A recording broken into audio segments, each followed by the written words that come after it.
তো আজকে যে টপিকটা নিয়ে আলোচনা করব সেটা হচ্ছে একটা বলতে গেলে আপডেট আসছে, ঠিক আছে, জবের আপডেট।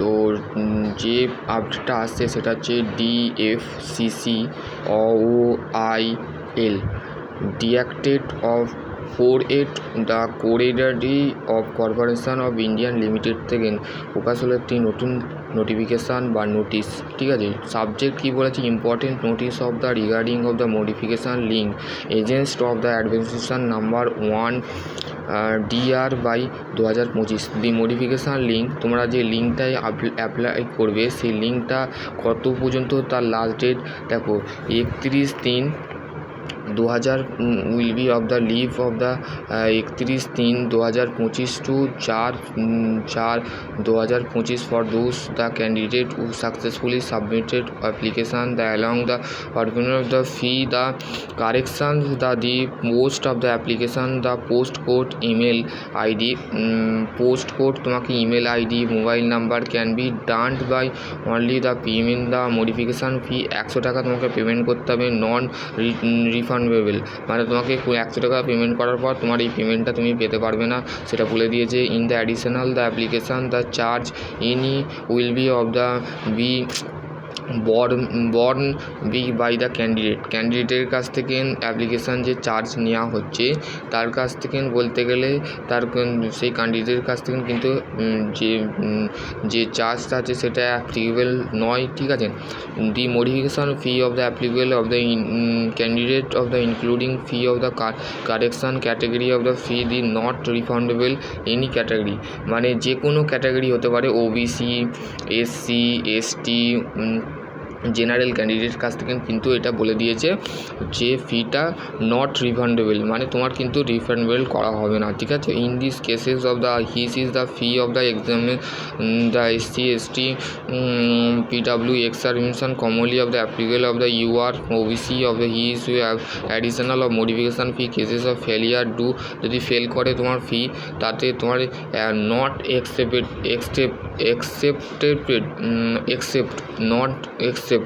ঠিক আছে। Subject of the reference of the application modification of the modify the current application will be of the rated. তারপরে বলছে before of submissions of the current application candidate must be checks of the field of the current of the detail field of the after of the expire of the window of the application the correct the modification requested of the result of the post email hand sell neither of the entry of the corresponding of the mate of the regard step by step procedure of modification of application of below। তুমি কীভাবে apply করতে পারবে সেটা step by step বলে দিয়েছে। প্রথমে logging using the application number and logging ID, ঠিক আছে, অ্যান্ড পাসওয়ার্ড। তোমাকে প্রথমে কী করতে হবে, লগিং করতে হবে অ্যাপ্লিকেশানটাকে কী করে, নাম্বার তোমার যে নিজস্ব যে সেলফ নাম্বার, ঠিক আছে, সেলফ নাম্বার, তারপর লগিং আইডি দিয়ে তারপর তোমাকে পাসওয়ার্ড দিয়ে খুলতে হবে। তারপর click on the application modify the application button, application বটমে তোমাকে ক্লিক করতে হবে। Process the change of the Indian of the including submit of the application, তোমাকে সাবমিট করতে হবে অ্যাপ্লিকেশানটা। Pay of the modification fee, তারপর তোমাকে পে করতে হবে, মডিফাই করতে হবে।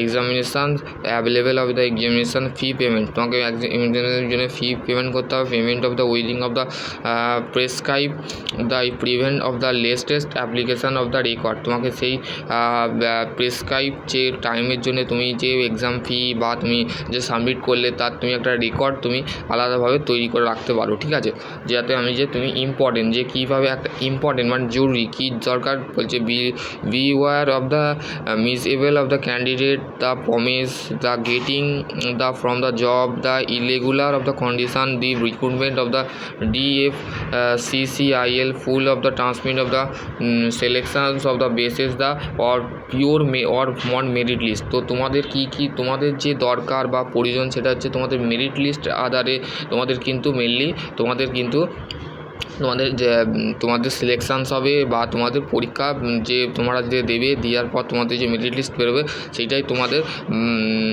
অরিজিনাল ফাইনাল সিলেকশানস বলা যেতে পারে, অরিজিনাল তোমাদের ফাইনাল সিলেকশান বলা যেতে পারে, ঠিক আছে। Candidate the refer the only official website, এদের অফিসিয়াল যে ওয়েবসাইট হচ্ছে DFCCL update of the regarding of the process the not the regard of the miss of the team the circulating of the media and social media. ঠিক আছে, বলছে কোনো ক্ষেত্রে দেখা যায় যে নিউজ এবং পোস্ট যদি সোশ্যাল মিডিয়া বা মিডিয়ার মধ্যে অফিস রিগার্ডিং করা হয় রিক্রুটমেন্ট প্রসেসটা not the gate of the mutual unethical news, মানে সেটা ভুল নিউজ হতে পারে বা তার মধ্যে কোনো সোশ্যাল মিডিয়ার যে নিউজগুলো তোমাকে দেওয়া হচ্ছে সেগুলো তোমাকে ফেক দিতে পারে। তো আমি যেটা দিচ্ছি তোমরা সেটা কিন্তু সঠিক বা তোমাদের হেল্পফুল। ঠিক আছে, please of the fee of the seek of the assistance of the রিয়ালিং of the application of the help and inter of the applications of the portal. Phone number, এইখানে একটা ফোন নাম্বার দিয়েছে, এখানে তুমি তোমার যে মডিফাই করা বা যাচাই করা, যদি তুমি যাচাই করতে চাও অ্যাপ্লিকেশান পোর্টালটা, তার রিলেটেড যদি তোমার কোনো কোশ্চেন থাকে বা হেল্প টিপস থাকে বা হেল্প কোনো সাহায্য দরকার তো অ্যাপ্লিকেশান ফর্মের জন্য, তো এই নাম্বারটাই তোমরা কল করতে পারো। ঠিক আছে, all candidate the advice keeping of the view the official website of the DFCCIL of the future update. ঠিক আছে, তোমাদের এই ওয়েবসাইটে কিন্তু সবসময় রেগুলার আপডেট তোমাদের ঘরে দেওয়া হবে। তো নোটিশটা প্রকাশিত হয়েছে 20/3/2025। আর এখানে দেখো জেনারেল ম্যানেজার HR আর DFCCIL এর জেনারেল HR এর একটা এইটা পাঠিয়েছে। ঠিক আছে, তো এটা হচ্ছে নদিয়া ইউপি। ঠিক আছে, ইউপি থেকে এটা প্রকাশিত হয়েছে NPCL ওপেন মার্কেট রিক্রুটমেন্ট। ঠিক আছে, এখানে বলে দিয়েছে, দেখো এটা আমি তোমার যে হোয়াটসঅ্যাপ গ্রুপ আছে এটা তোমাদের ঘরে দিয়ে দেবো।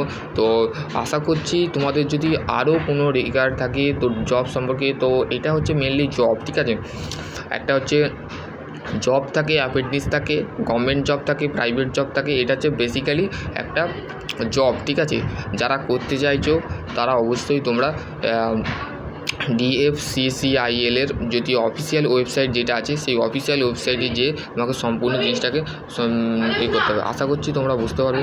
সকলে ভালো থেকো, সুস্থ থেকো। Thank you.